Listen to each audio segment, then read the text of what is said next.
Hello, everybody, and welcome to the final Comedown show from the PBH Free Fringe, or at least as part of the PBH Free Fringe.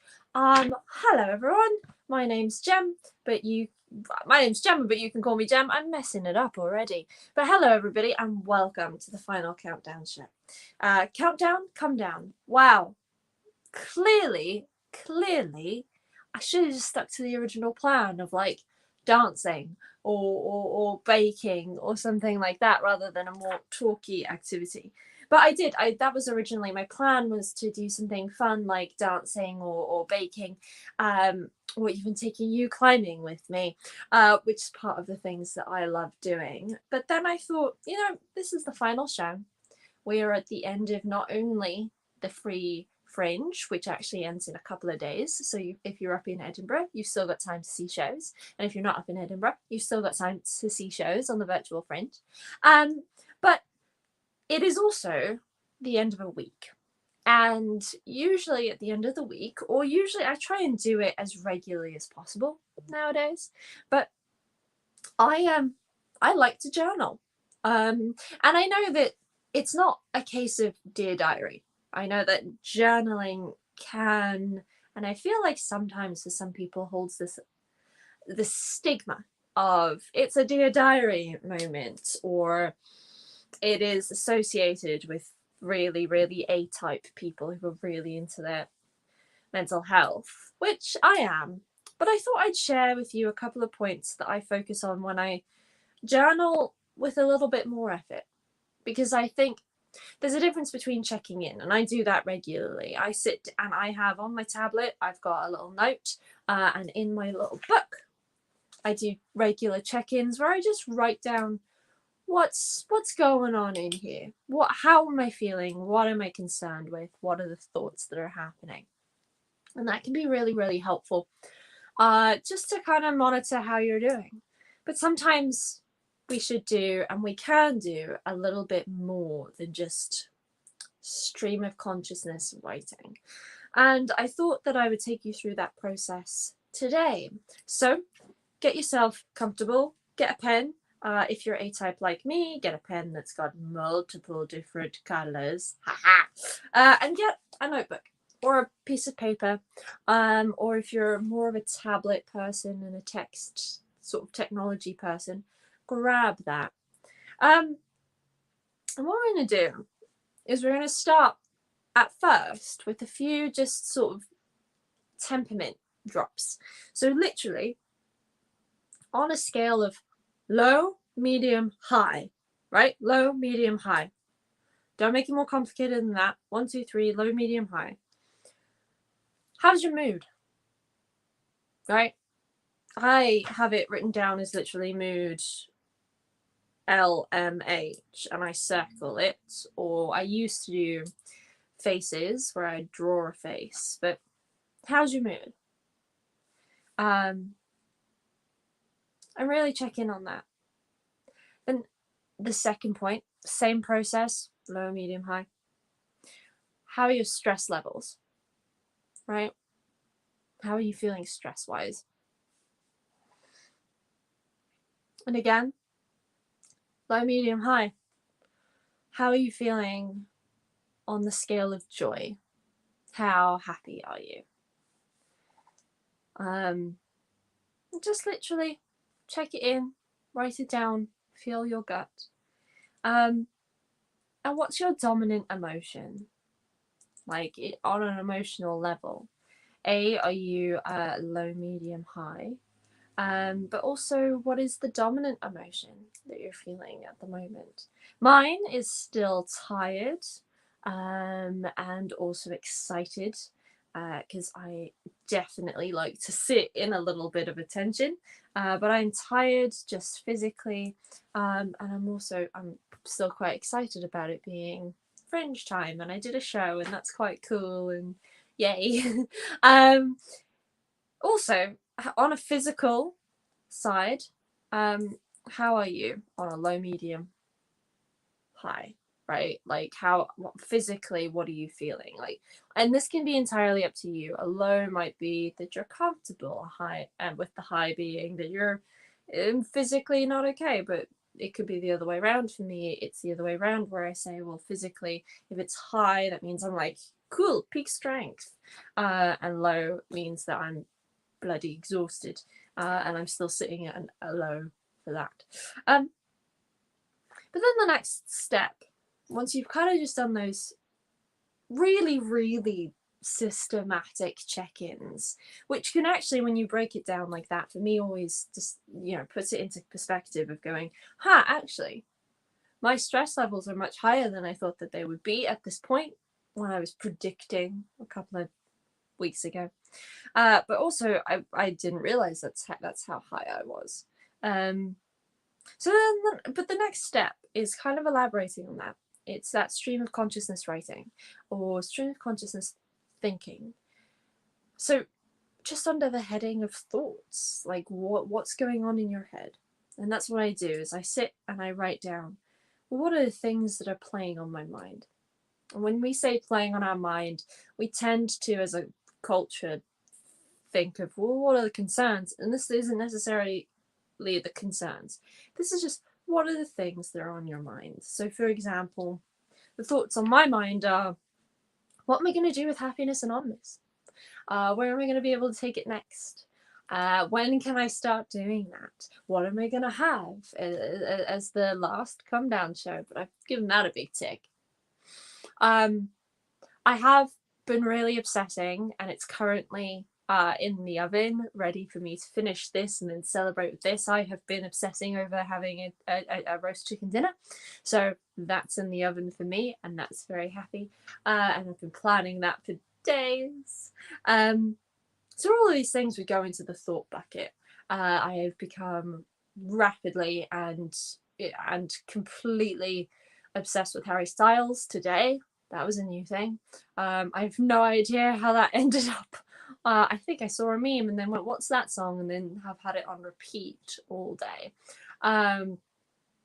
So that might be a concern for some people, might be a concern for me. We don't know, but Harry Styles is not that bad.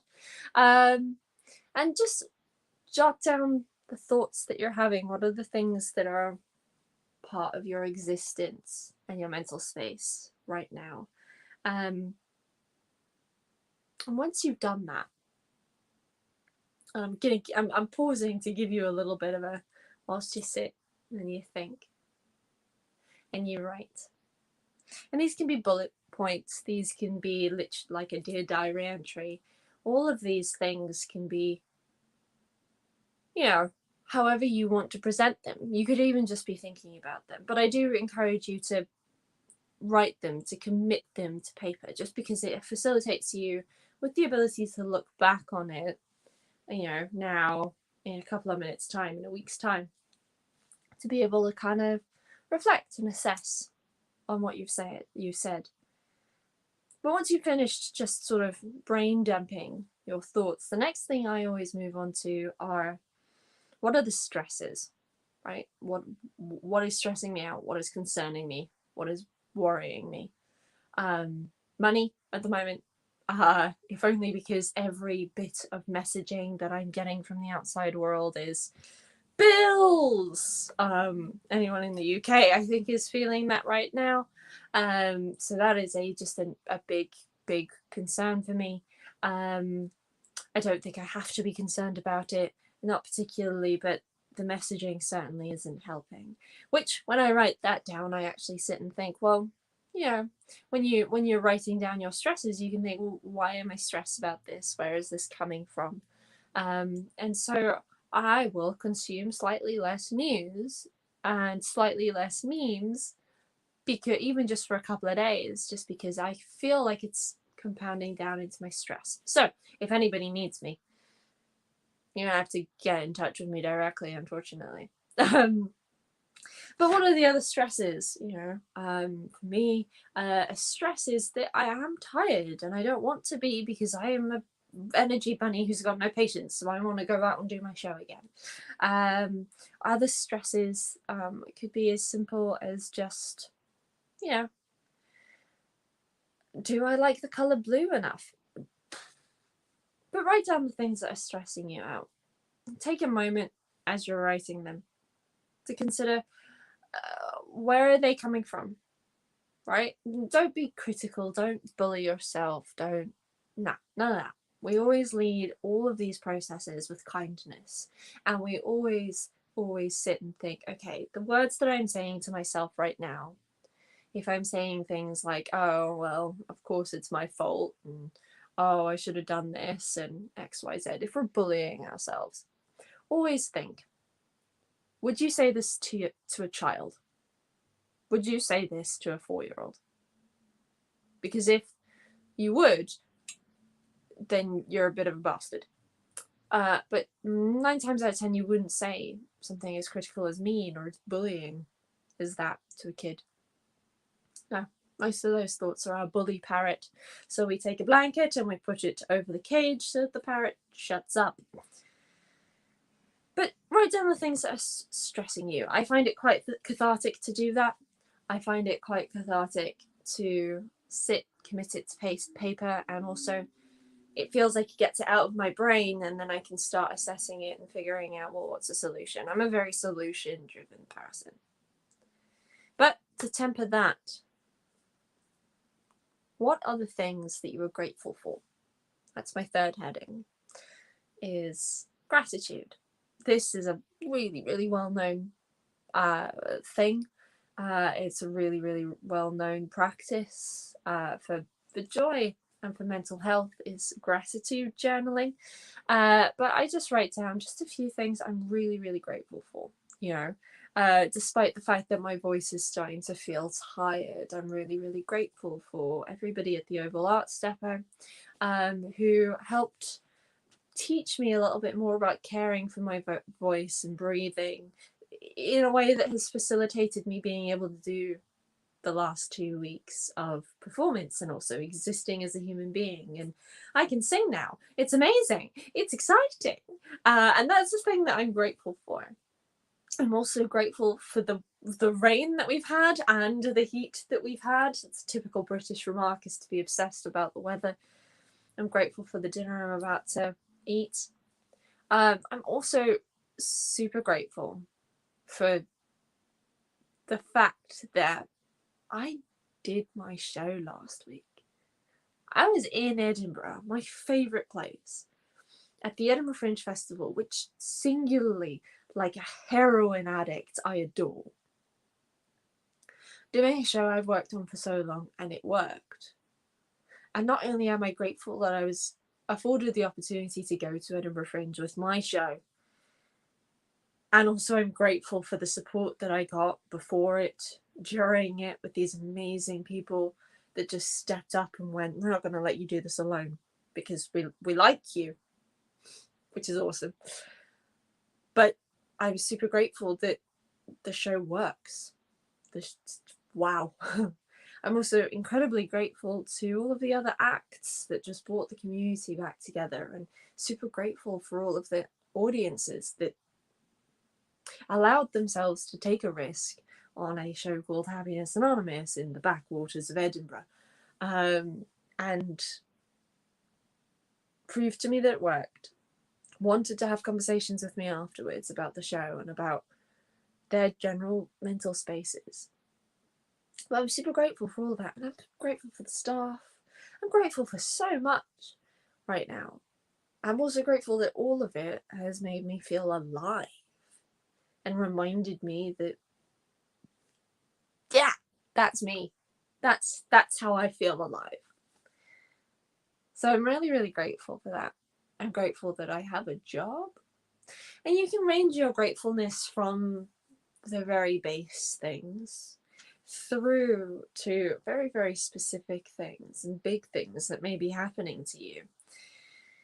And again, it could be something that you feel would be easy for someone else, but actually it doesn't matter. Never compare yourself to anybody else. Never unless somebody is turning around and saying you are the worst individual, and you think maybe they might be right. But even then, question that. But don't compare yourself to anybody else, because your experience and what happens to you is shaped by your world and your existence, but also your reaction is shaped by who you are. So note down a few things that you feel grateful for. I'm really grateful that also here in the UK, it's a bank holiday weekend this weekend. So I'm absolutely grateful that I have 3 days that I can sleep in, and the 3 days that I can just, and I can read the things that I've wanted to read, and I can watch the things I've wanted to watch. I can send the hard drives that I've been promising to send people so that they can send me footage of stuff. I could do all of the things on my to-do list I've been putting off because I've been like, Edinburgh Fringe! Support the PBH Free Fringe. I'm also super grateful that the PBH Free Fringe not only exists, but has such an amazing, strong and passionate community of artists and people and audiences. And PBH. Love it. Yes. So then after that, I always come back to a technique that was taught to me by somebody, a therapist, who I saw for a couple of sessions, for very, very good reason. Mainly it was around, I had a bit of an accident and it left my brain in a bit of tatters. Listen to the Happiness Anonymous podcast. There's an episode about it in there. But I was essentially suffering PTSD, which is a form of fight or flight response. It's all about fear and anxiety. And I was given a technique that's often given for anxiety, but I find it so incredibly helpful to apply to pretty much any situation, right? Especially the situation where you're up a climbing wall and then like your fear kicks in and your brain goes, you're gonna die. This is a very helpful technique to handle that situation specifically, but I also find that this next technique is super helpful for dealing with that list of stresses, for dealing with any of those additional thoughts that were coming up, whether it's positive or negative, or even situations where you sit and you think, well, I don't know what to do now. I don't know where my fun is, so I can't follow it. I am not too sure how I feel about this situation. Whenever I just need to sort of force a check-in, this has really helped to structure a check-in. And that is the method of STOP. S-T-O-P. There's a second P there. But how I always come to it is stop. S stands for stop. And that's just basically whatever the hell you're doing, whatever the hell you're concerning about, whatever the hell your thought process is going on about. Just stop. Just let it happen. The second, which is the T, is take a breath. Right? Big deep breath in. 2, 3, 4. Take a breath. Release it out. Literally, even on a scientific, biological place, breathing helps this oxygenate itself, which helps it work better. So stop is stop, take a breath. Then the O, that is observe. Literally, observe, take a snapshot of everything that is on the inside. What are you feeling? When you have these thoughts, when you think on this subject matter, what does it make you feel? Like literally physically feel. What are the feelings and what are you seeing on the inside of you? What is it making the backs of your ears do? The first P, which could also be wrapped up into the O of observe, is ponder, which is observe everything around you, right? What are the facts of the matter? Really ponder and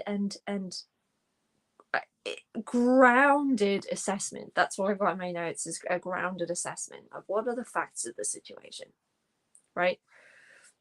If you're sitting there and you're applying this to, for example, being stuck up a wall climbing, you can sit and say here, well, the facts of the situation are I'm not falling. I am entirely stable. I am fully capable of what I'm doing. I also don't have to continue. I can come back down. I can also just stay here for a second. I can, this is the facts of the situation are I'm entirely in control, right? And then that last P, which I tend to, when I just do it because I tend to conflate the observe and the ponder. That last P is propose an alternate, right? Propose another solution. So this is where you can get creative, but for the example of being stuck up a climbing wall, where your brain is sitting there and saying, my assumption is that I'm going to fall, that I can't do it. You propose the alternate, which is you take the judgment and you take the assessment and you say, actually, I can continue upwards. Actually, I'm fine. When it comes to things that are a little bit more, lifey, that was probably made it into your journaling this evening, you can sit and start to apply that theory as well. And this is basically just, for me, the things that are bugging me, I'm like, stop letting it bug you. Take a deep breath, relax. Observe, well, what is it that's actually bugging you? What are the specifics? Really just dig down, pull it apart. See what colours are in this tangly yarn ball. And what actually are the facts of the situation. Yeah. And then propose another solution. Whether that's how you're handling it, whether that's a new emotion to approach it with, whether it's sitting and saying, well, I'm going to take this direction rather than this direction. And you can propose another thing. Basically, this step is prompting a little bit of reflection, a little bit of analysis over the things that you've written down in your journal tonight, and just saying, well, are there better ways that I can be handling this? Can I make my life easier? Can I make myself happier? And let me just give myself the chance to direct my life a little bit more. Because I think for me, one of the key things that journaling has enabled me to do is to not feel quite so much like I'm on that top of the wave and I have to go wherever that wave tells me to go. Journaling has facilitated me with the ability to, every now and then, whenever I feel like it, whenever I need it, to literally stop and go, well, what is happening, and let's redirect it, let's move. And if you're in a period of time where you've come to the end of a project and you're sitting there going, well, what do I do next? Journal about it. Sit and just let your emotions about the situation, let your thoughts about the situation come out. But always, always, always, always go through it with kindness, like you are doing an exercise with a child. Because that for me is a key way to being kind to yourself, because we're all learning.